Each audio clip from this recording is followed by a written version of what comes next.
Hey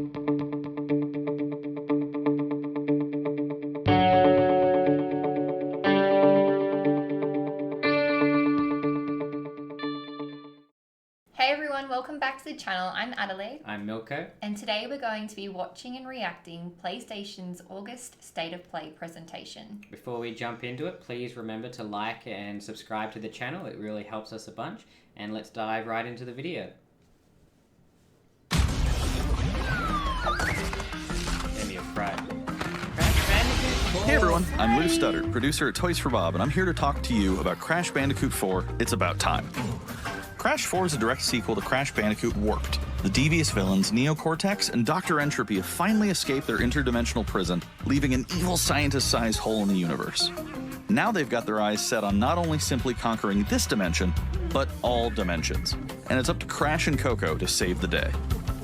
Crash Bandicoot 4 It's About Time is the first totally new game in the Crash Bandicoot series in over a decade. So for us at Toys for Bob... So let's just explain our history with the Crash Bandicoot series. Okay. Yeah, so I think we both have been playing them since the PS1 days. Yes. Yes. My personal favourite was always Crash Bandicoot 2. That's just always the one I jumped into. For me, it was 3. Yep.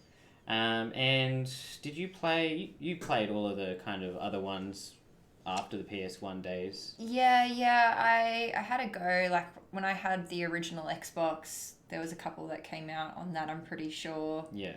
And I think a couple that came out on the Xbox 360, because I think a couple of my friends had that as well, like a Titans version.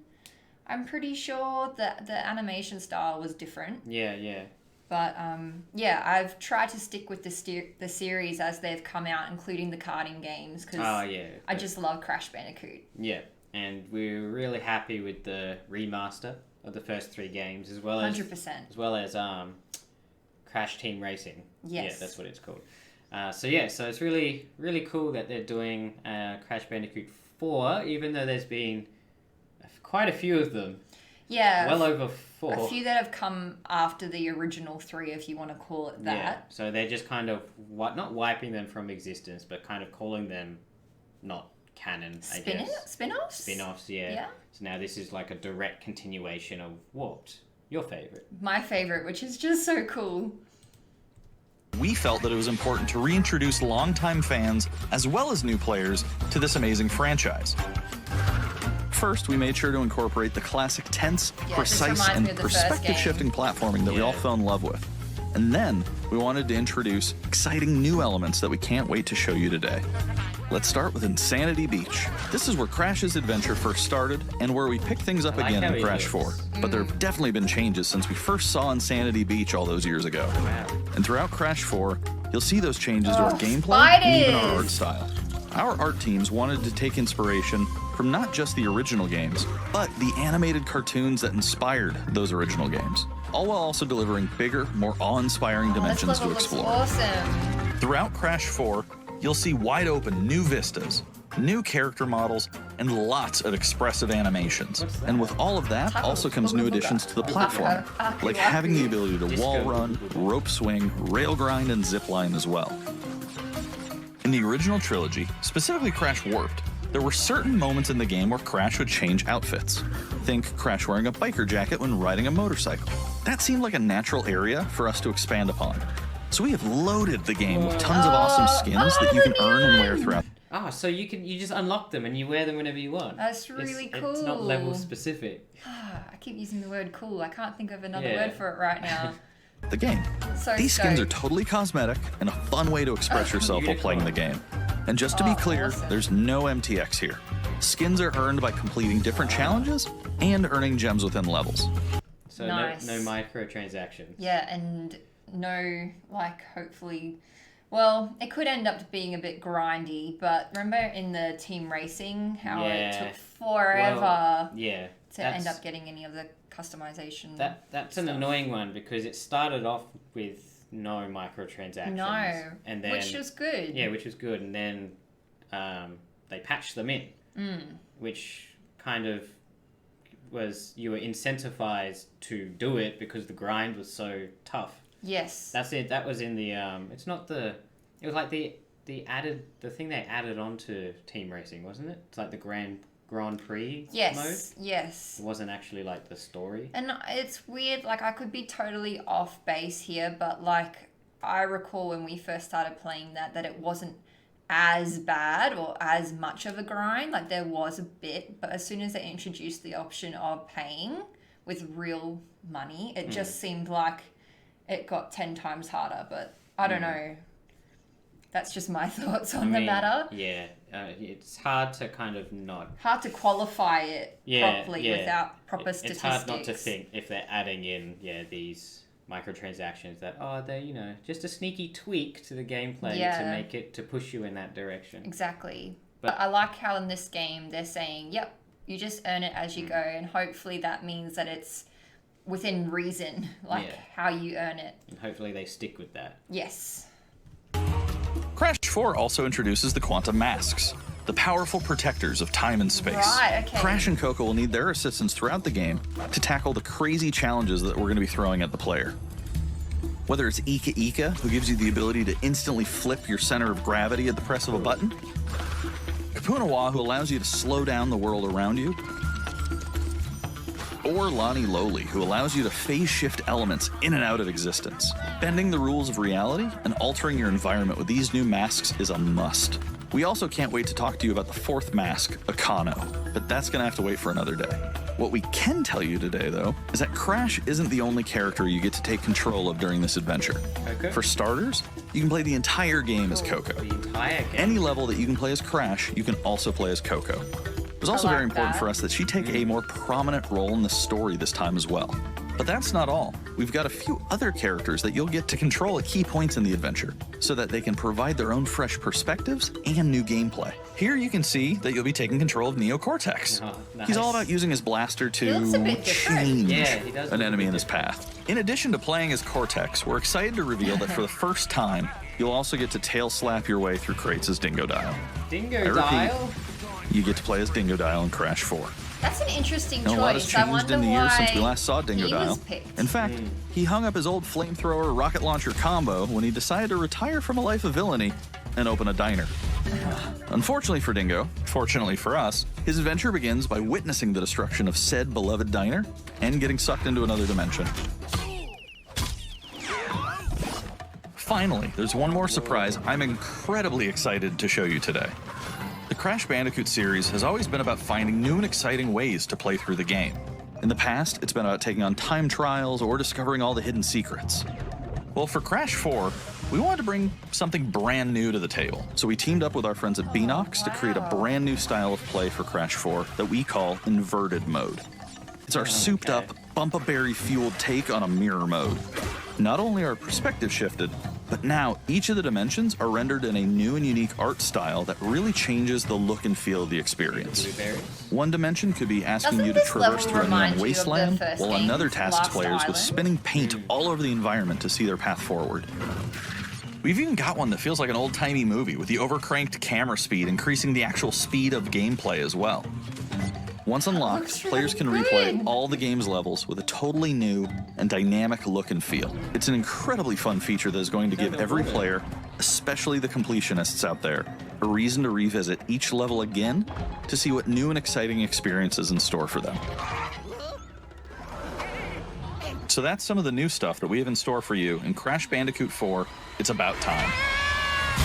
Experience the space and time-bending madness on October 2nd. Ooh.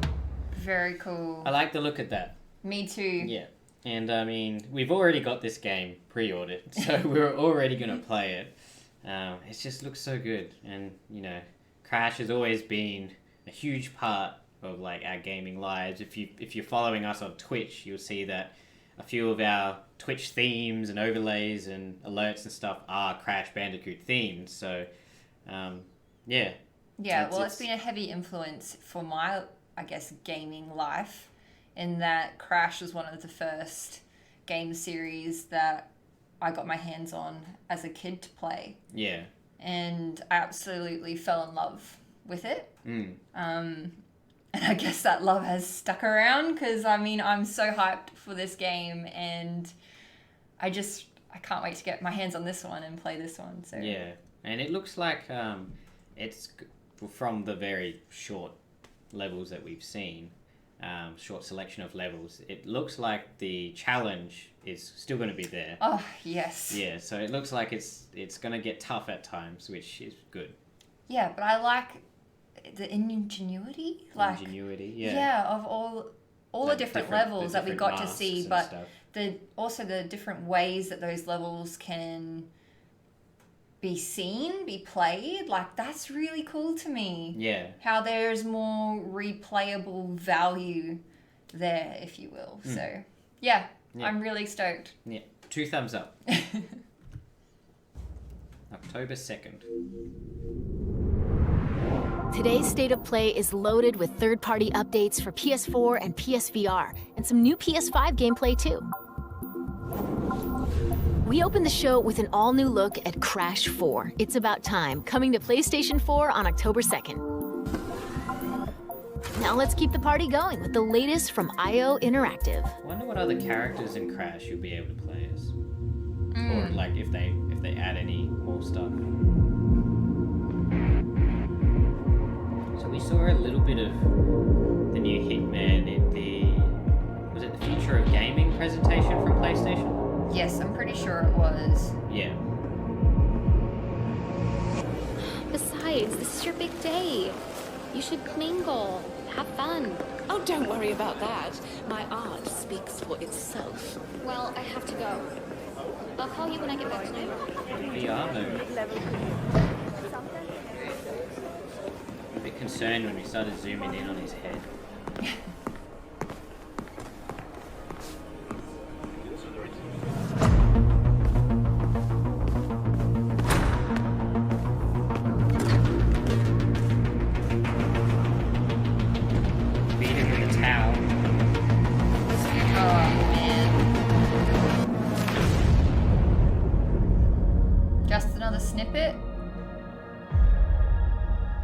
Wonder how that's gonna work, because in VR, like, everything's real awkward and clunky, you know?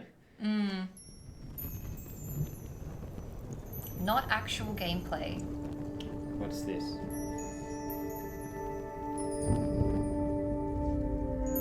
There's a little face on one of those puzzle pieces, but I wonder if that's related to the game.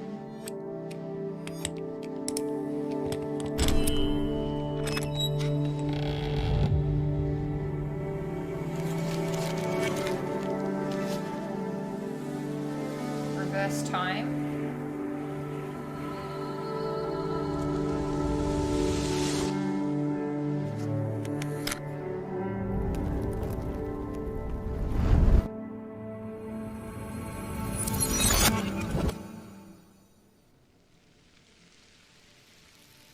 What is this?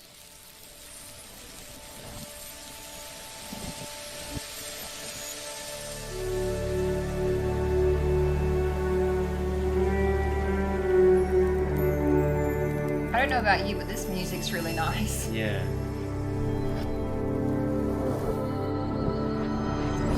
Oh, okay.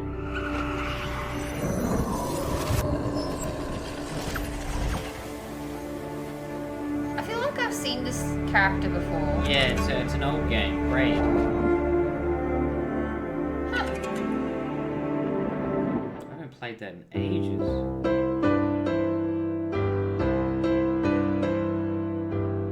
We are happy to announce 2008. Braid Anniversary Edition. It's the classic puzzle adventure where you manipulate time, hand repainted for modern, high resolutions. Many areas have been re-envisioned to make them more unique, and it's even more like a living painting with brushstrokes animating the world. There are more than 9 pixels for each pixel in the original game. There are new animations for smoother motion, Improved sound and music to enhance the mood, and many hours of developer commentary and interviews on subjects like puzzle design, programming, and visual art. We plan to make it the most detailed commentary in any game ever. So if you want to learn We're how meant to video be games are reading those made, words Braid out. Anniversary So Edition will quick. be a really good resource. We hope you'll enjoy the game when it comes out early next year.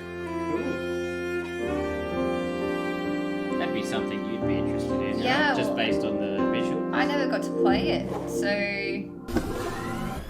The Pathless is a mythic adventure set on a mystical island. Yeah. Let's take a quick tour in this new footage captured from PS5.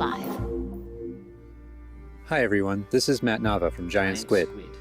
I'm excited to share more with you today about our upcoming game, The Pathless. Okay. The Pathless is an open-world, mythic adventure game set in a vast forest. You play as the Hunter. The Hunter is a master of archery. She can shoot talismans to fill her dash meter, which allows her to bound across the landscape. Fluid, dynamic movement is at the core of the Pathless. So the game's unique take on archery is all about timing, not aiming down sights. This design was critical to making it possible to shoot even while moving fast and performing acrobatic maneuvers. You instantly feel as skilled as the Hunter herself. I wonder how annoying that'll get, having to... Because it looks like the world's going to be big, so you're going to want to be dashing around. How, like, annoying it'll get to just have to be constantly shooting targets to move around.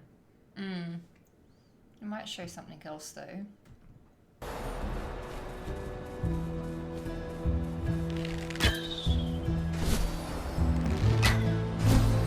Or might not. I don't know. Like, I still like the See what idea. you're saying. With help from the eagle, you can even fly. The bond between the Hunter and the eagle is central in the Pathless. You can gain altitude while you glide by flapping.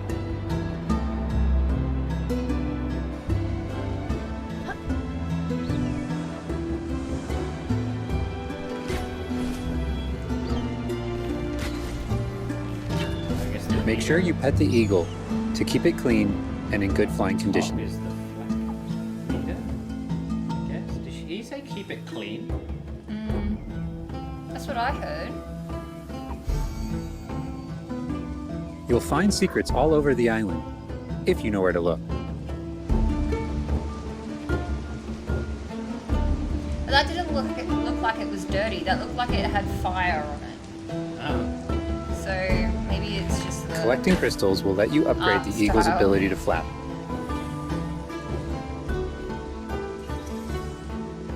You'll also discover larger puzzles to solve in ancient structures.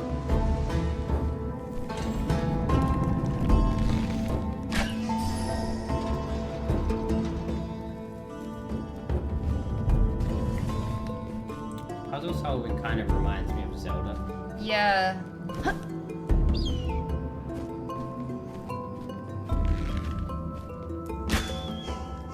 The Pathless is all about finding your own way forward. So unlike most open-world games, there's no map.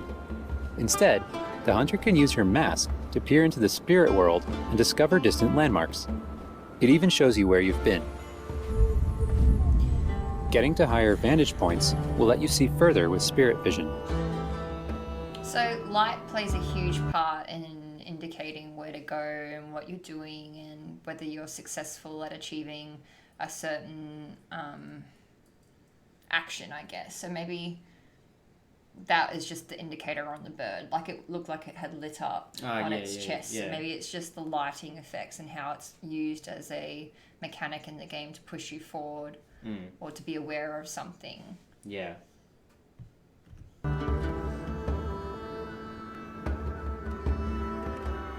Giant cursed spirits, the source of the darkness, will pose a constant threat to you on your quest. They will try to separate you from the eagle.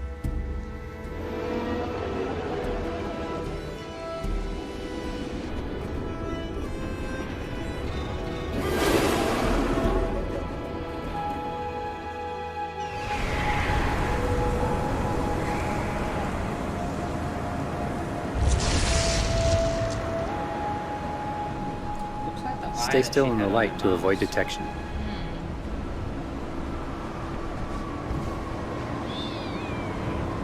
This reminds me a little bit of Horizon.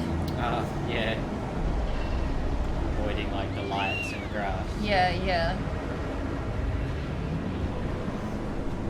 You won't be able to take on the cursed spirits until you've returned light to the obelisks.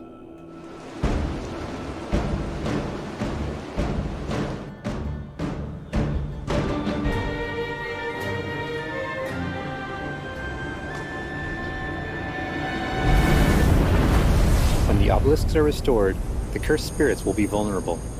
Chase them down through the forest to corner them in a dramatic final battle. Okay, that's cool.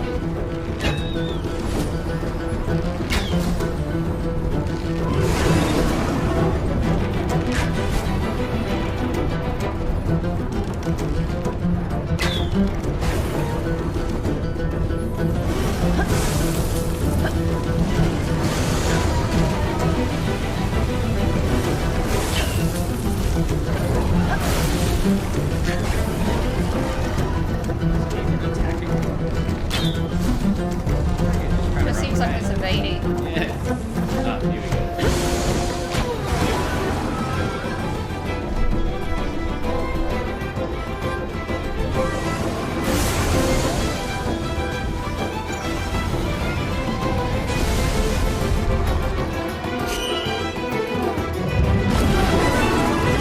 The hunter and eagle will have to defeat the cursed spirits to bring light back to the world.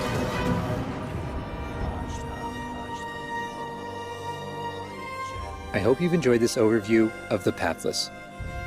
We've only scratched the surface. There's so much more to explore and discover.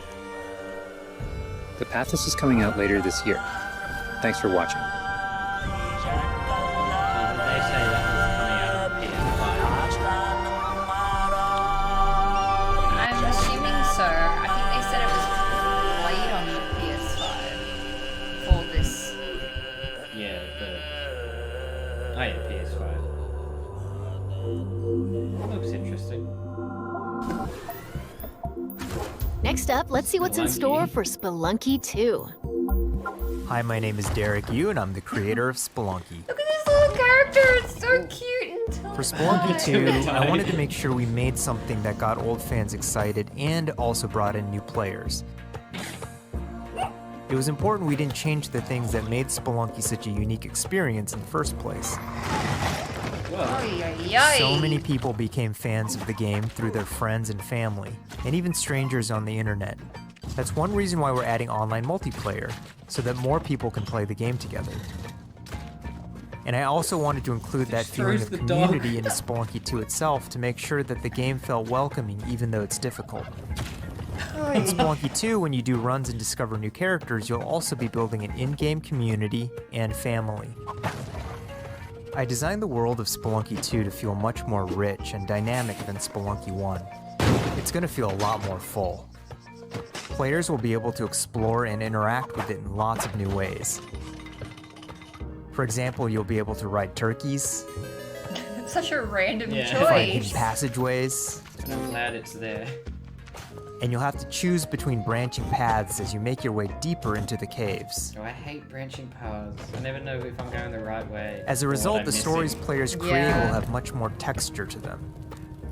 Even after many, many hours of playing, I still have interesting runs that don't even go past the first area. Play these kinds of games. In Spelunky 1, runs often centered around the shops and how you chose to interact with them. So in Spelunky 2, we've expanded the shopping experience and made them more nuanced and exciting. I think so. And also added new characters that can help you or hinder you. Hey. Given how amazing the Spelunky community is, it's hard to say how long it will take to find the deepest secrets. But I think the great thing about Spelunky is that the deepest secrets are the ones that even I don't know about. And there are lots of new things to play with that I hope players can use to push past the boundaries of what we, as the developers, know about the game. I have two types of favorite stories from Spelunky fans. First are when people are genuinely surprised by something that happened in the game. And second, the ones where people shared a fun experience with friends and family in multiplayer. These are the stories I wanted to expand upon in Spelunky 2. They're really what guided my design choices. After releasing Spelunky, I knew there was a lot more that could be done with the concept and the world. Knowing that possibility was out there is what's been exciting for me and the rest of the team. In a lot of ways, when Spelunky 2 comes out, I want players to experience what we experienced making it. That feeling that there's something special there waiting for you to discover it. A big thanks to the fans who've waited patiently for us to finish Spelunky 2. It's been a long Okay. journey, but I think it's going to be worth it. So dangerous. Thanks. And like instant. Yeah. I like the look of that. That looks really fun. Oh, man. Oh, no. I think it would be a really fun game to play with friends. Yeah. Well, that's right around the corner. Nice. That looks great. We've got a bunch of new PS4 updates to share with you, starting with a closer look at Genshin Impact.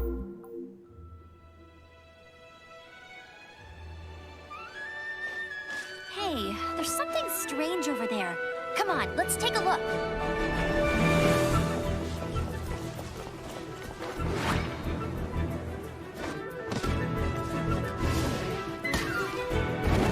Fair bit of archery in this presentation.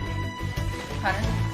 I just said there's a fair bit of archery in this presentation. Yeah, and I don't know about you, but I feel like I'm getting vibes of different games that are sort of inspired by Zelda or Zelda, yeah. Breath of the Wild.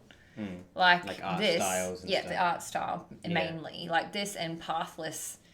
Mm. It's not all like it, No, of course, but but yeah. there's just little hints of it where I'm like, oh, I could see that they've been inspired by that element. Like the villains in this presentation With the just masks? here. Yeah. Yeah, that's what I thought. They look like the little things that, That pretend to be like, in oh, Breath of help the Wild, me. and And then then you they- go to help them, and then Yeah. they become like, haha, I'm bad. and they're like you're ninjas. oh. Yeah, Yes. that's a, no. I thought the exact same thing. I was like, oh, they look like those enemies. Yeah. Not Yeah. to mention like the environment is a bit similar as well. Like it's just interesting because Breath of the Wild was just so good.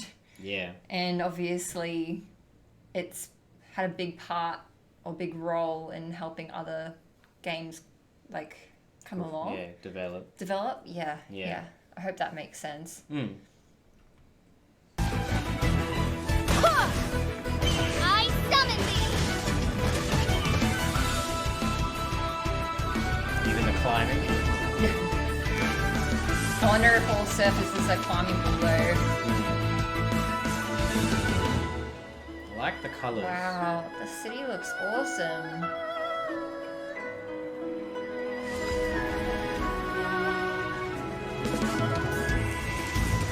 I deal in death. If you I mean, cannot I bring also yourself get to like a kill, little bit of Final Fantasy vibe my too. name. Ah, yeah. What is this disturbance to which I awaken? Huh? Think you can get away? The wolf looks great. Time for takeoff!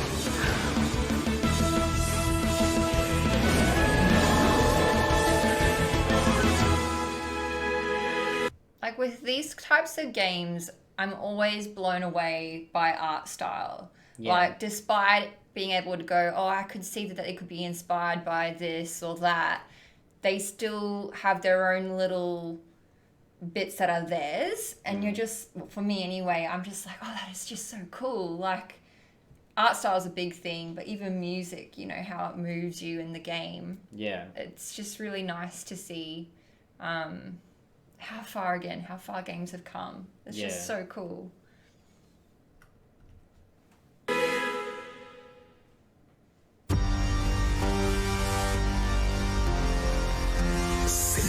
This reminds me of Final Space. I claim your mind for the Void Armada. Gods have squealed for my mercies. Who are you to stand in the way of my vengeance?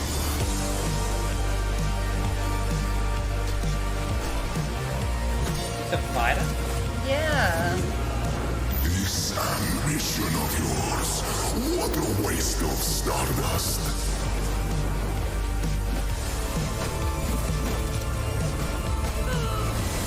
Go all out or go home, Emperor!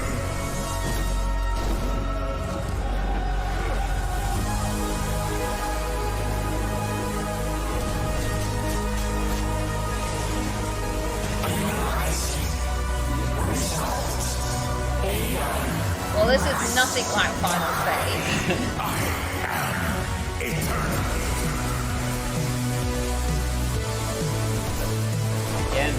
art style is really unique. Yes.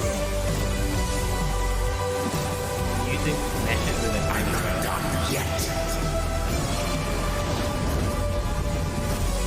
You should have remained dead. Aeon? Is that what it said? Aeon must die?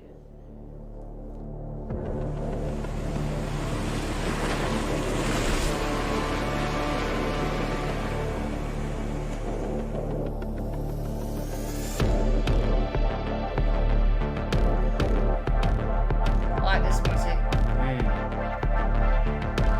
Very cyberpunk. Yes.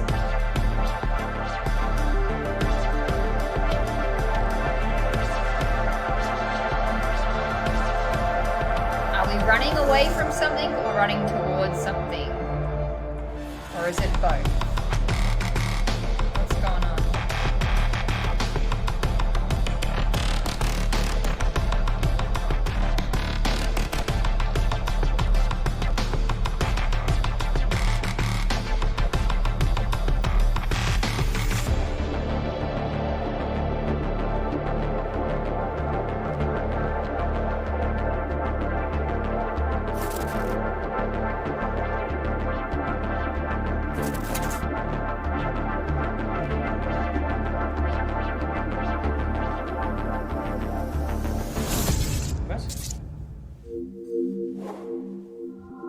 It's time to talk That looked bug really snacks. interesting. Let's check out some Yeah. gameplay Oh, footage captured no. from PS5. My invitation is open. Come join me on the island. You weren't too keen on this when they showed this first, hey? Wow, that's your new lead? Another monster hunt? Elizabeth Megafig is a two-bit con artist! Don't tell me you actually believe this half-baked nonsense! I swear, if you chase this Bugsnax story, you're out of a job! You're the journalist. Lisbeth said you'd be coming. There's a bug snack right over there. Do me a favor and take my snack trap. Stranger, I could use your help. This bunger goes wild for ketchup. Use it to lead the bunger over yonder. I want you to use that journalistic instinct to find out what my favorite bug snack is. And feed it to me, Obs. How's my little sprout doing? He misses Papa? Oh, of course he does.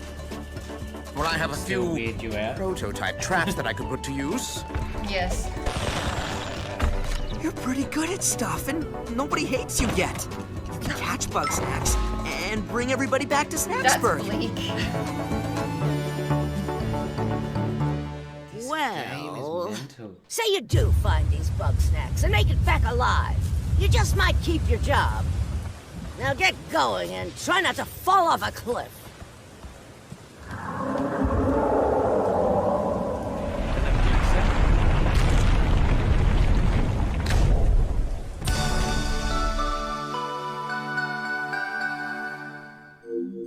Okay. There's a lot more in don't know what store. to make Let's of start it. with an update on an eagerly awaited PlayStation VR game. I still don't think that game's for me. Yeah. But I would try it, I think. That had a bit of a different tone to the trailer we saw initially.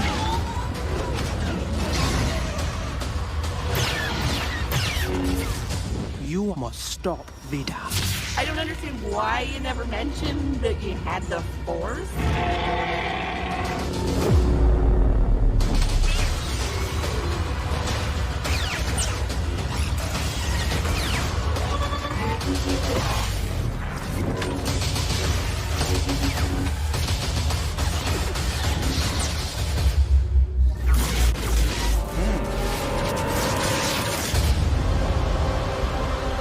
I don't like the title. Vader Immortal. Yeah, it is a bit weird. For something like a Star Wars property, it's a bit of a strange Yeah. Whatever you title. do, stay in the light.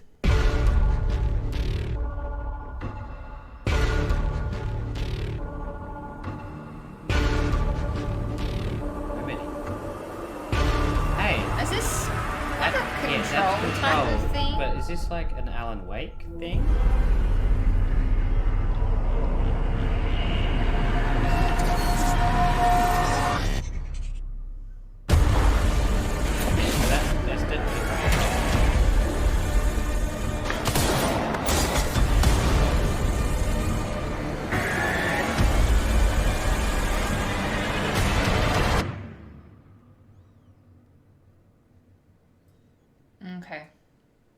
an expansion. Mm. We really need to play it. It's on our list. I had to stay in the light or whatever. It just made me think of Alan Wake. His Remedy as well.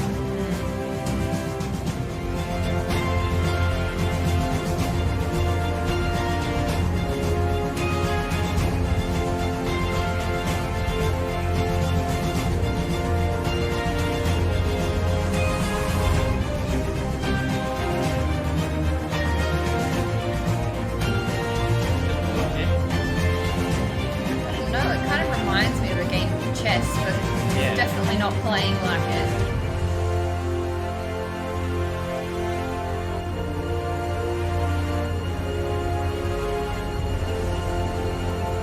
I don't really know what to say about it because I don't understand what's going on so much. You're like, oh, it does say chess. Oh, okay. Well, so it's some form of chess game. Guess we were half right. Interesting.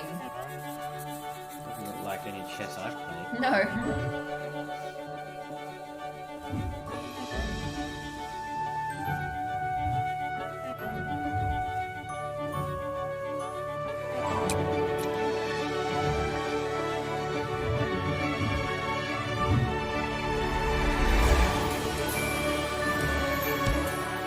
This is a unique concept. Yeah.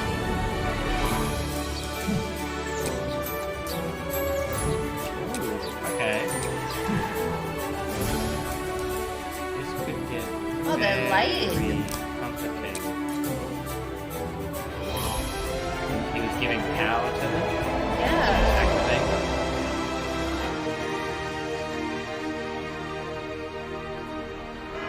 I like to look at this.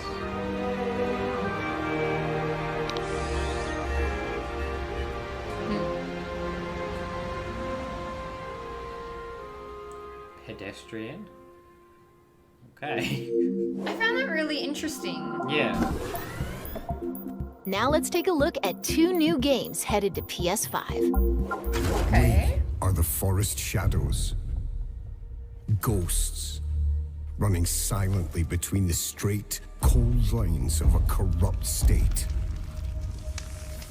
Quiet and down, don't shed a tear. They count, ration, manipulate. There's a wolf in the night and he's talking to me. They've taken everything from those they claim to protect. When the statesmen ravage on Authority and steel will not stop us. We aren't an invading army. Imagine having that hammer hit you. We are wraiths. We bypass defenses and strike at the heart. The ghost of the forest, the wraith. Won't think twice, he'll be by your side. Oh. The stag runs paper, it's the archer's eye. We take back what was stolen. Wow. And the people call us heroes. From the day. You grimace at the hammer, but I feel like you would play as the hammer guy. To others, we are rivals. Reacted a lot to the violence, but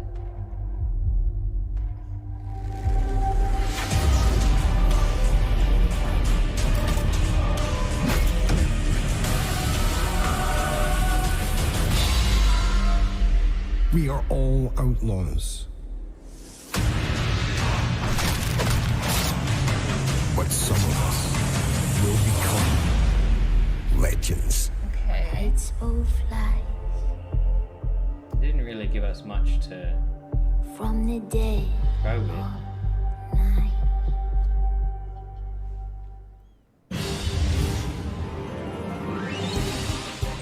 Tem. wow, this is quite a contrast between what we just saw to this. So is this PlayStation Pokemon? Yeah, this is not Pokemon game.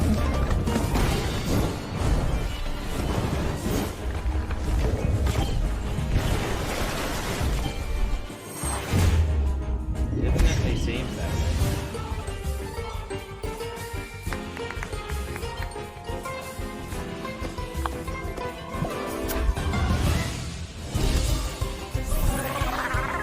This music is a little bit panic-inducing. Yeah, it's making you anxious. Yeah. Oh. Before we wrap up, let's take a tour of Godfall. We've got new PS5 gameplay for this melee-focused action epic launching this holiday. We saw this in that presentation as well. Yeah. The one that we were talking about it. Yeah. We were saying how we really like Borderlands and... No, but I think we talked about it a lot after as well, not just during the presentation. It's one that stood out, I think, to both of us. My name is Keith Lee, and I am the game director for Godfall. On behalf of Counterplay Games, we are very excited to share gameplay with you today and to offer you a glimpse into the mystical world of Godfall. Today, you'll be seeing extensive gameplay captured on a PlayStation 5 development kit. Please keep in mind that the game is still a work in progress, and some things may change from the final product as we continue to learn and harness the power of Sony's next-generation console. Please enjoy. So let's jump right into what Godfall is. Godfall is a looter slasher that features intense action, satisfying moment-to-moment combat, and robust looter slasher instead of looter shooter. I like that. Loot progression systems. You can enjoy the game at your own pace, playing alone, or through online co-op with up to 2 additional teammates. For that type of genre, as in looter shooter at least, Borderlands does it the best, in my opinion. I think I'd agree with that. Yeah, I think it's just so enjoyable, the challenge versus reward. Does that make sense? Like, yeah, always very satisfying. Not to mention that with Borderlands 3, the what's the word, algorithm that they use so that you could play with people that were of a lower level to you. Yeah, and you have your own instances of leveled loot, leveled enemies. Yeah, it's just so clever. So I wonder if that will be brought into this game. You'd think it would carry over. Yeah, I would think so, but I'm trying to stay cool about it, but I do have high hopes for this, considering how much I love Borderlands. Yeah. So, yeah. Godfall is set in a brand new high fantasy universe filled with heroic knights, arcane magic, and forbidden realms. The world is split up into the elemental realms of earth, water, air, and fire. So where the Godfall is a complete package. All loot and gear in the game are acquired or unlocked through gameplay. Nice. There are no microtransactions. Nice. No waiting for content. It's all in the game on day one. As you adventure, you'll get... It is a bit sad that they say that nowadays as like a big woohoo, you know, let's celebrate, yeah, kind of thing for our game, like a selling point, because it's like it shouldn't be like that. That should just be standard, like, you know what I mean? But because of how games these days with microtransactions and loot boxes has become such a toxic thing, it's like now that's like a thing that to be applauded. Yeah, I find it an interesting point because for me personally, I don't necessarily see it exactly the same way as that. Like, I can see your perspective and how you could take it as it's a celebration that they are announcing that you don't have to pay real money for X, Y, and Z. But I personally think it's more of a, like, disclaimer more than anything.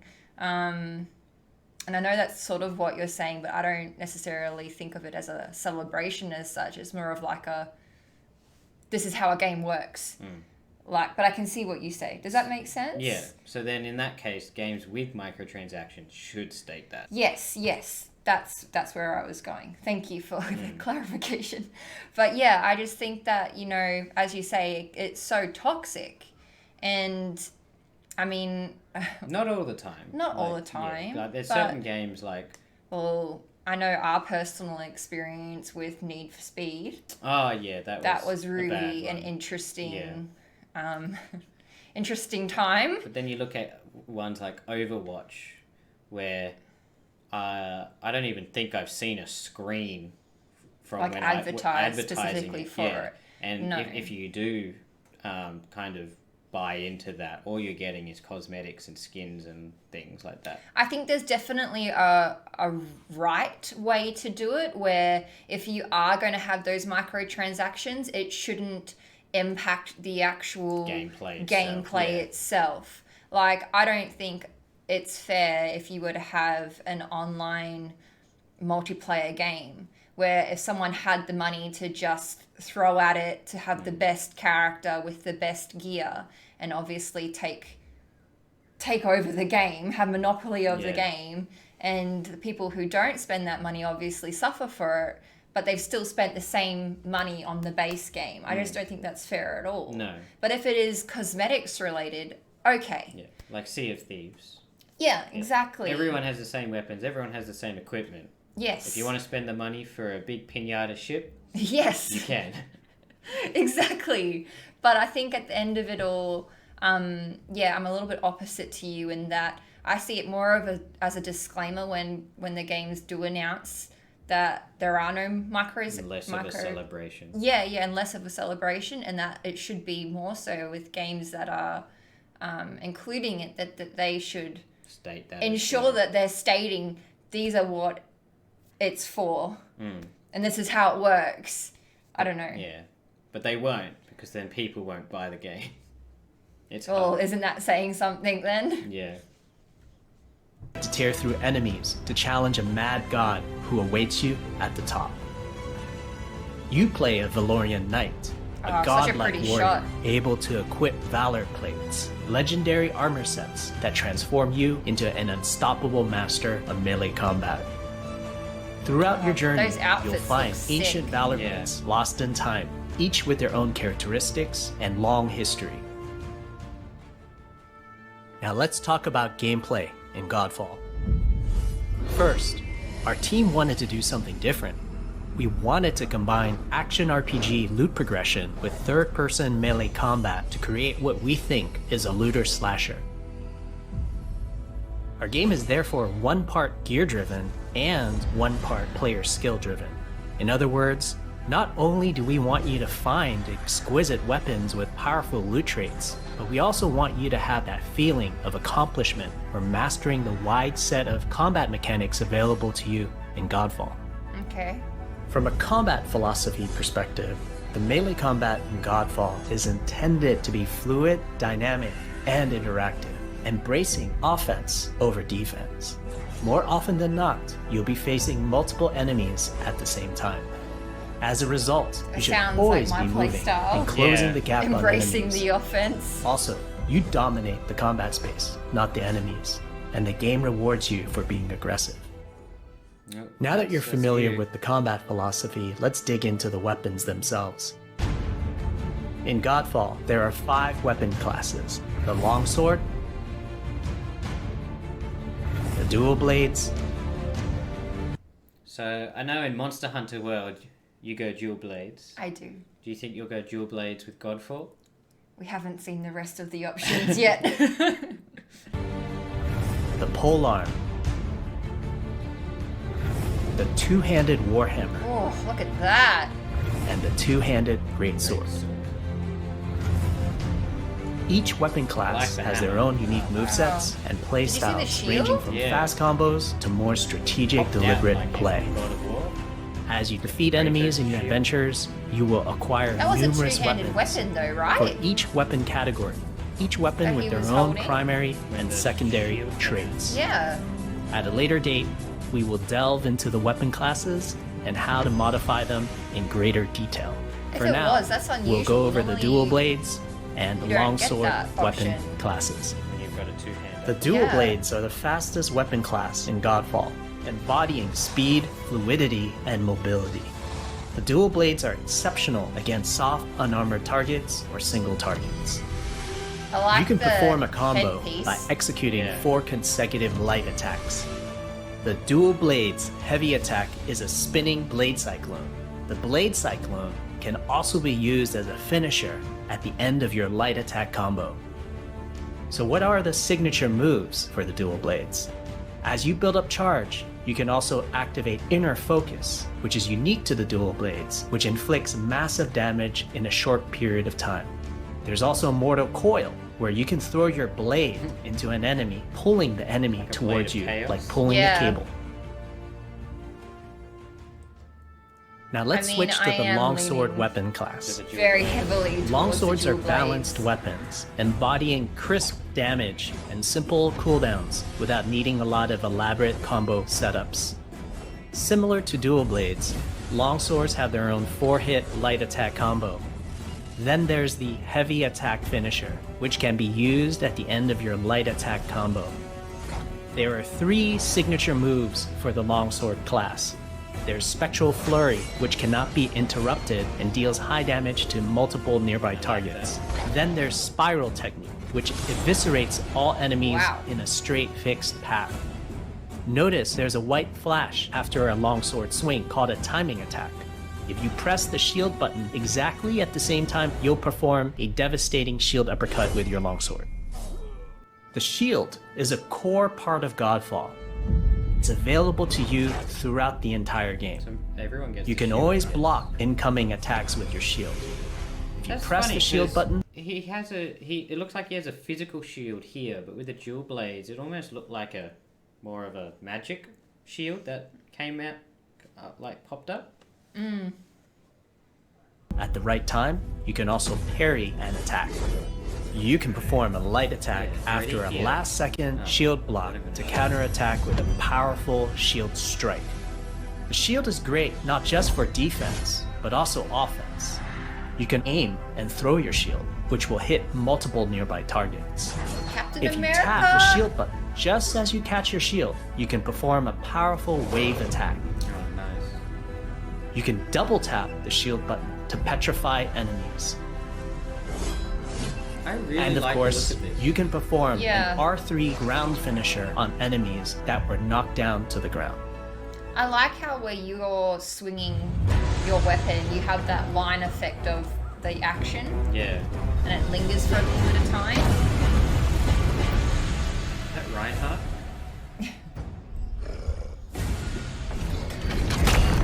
Wait. Back up, back up.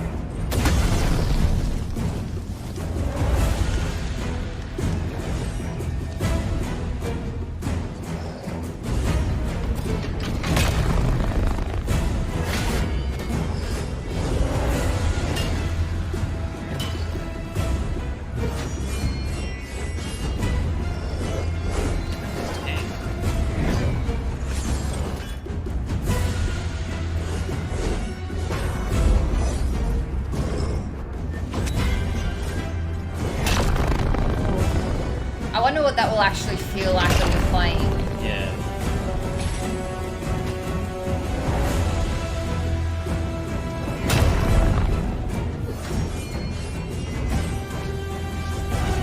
Bring a friend in. We hope you enjoyed our first walkthrough video of Godfall running on the PlayStation 5. Yeah. We also want to thank all the fans for their endless support since our initial reveal back in December. We have a few more surprises coming down the road, such as details on loot and progression, and are eager to share more with you on our way to launch this holiday season. We hope that you will join our Godfall community on Twitter, Facebook, and YouTube. Thank you. That's a wrap. We hope you enjoyed this peek into the future of PlayStation. See you next time. Okay, so that was the August State of Play by PlayStation. I think we're probably both on the same page when I say that from the presentation, we're most excited for Crash Bandicoot and Godfall. Yep. Yeah. 100%. Yeah. I'm really, really excited for Crash. Just, yeah. Yeah. I can't wait to see how they've continued the story aspect but also to actually get in there and play it. And see what improvements they've made to the platforming and all of that. Yeah. They showed a few interesting ones in there. I'd be keen to jump into Braid again, especially because you've never played it. Yeah, I'd be keen to try it for sure. And that other one with the pug.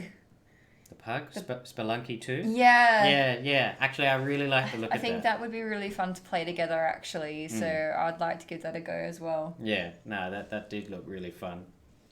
But anyway, I hope you've enjoyed the video. Let us know in the comments down below what is your favourite things from this particular presentation. And if you want to see more videos like this, please remember to leave a like and subscribe. And we'll see you guys next time. Bye. Bye.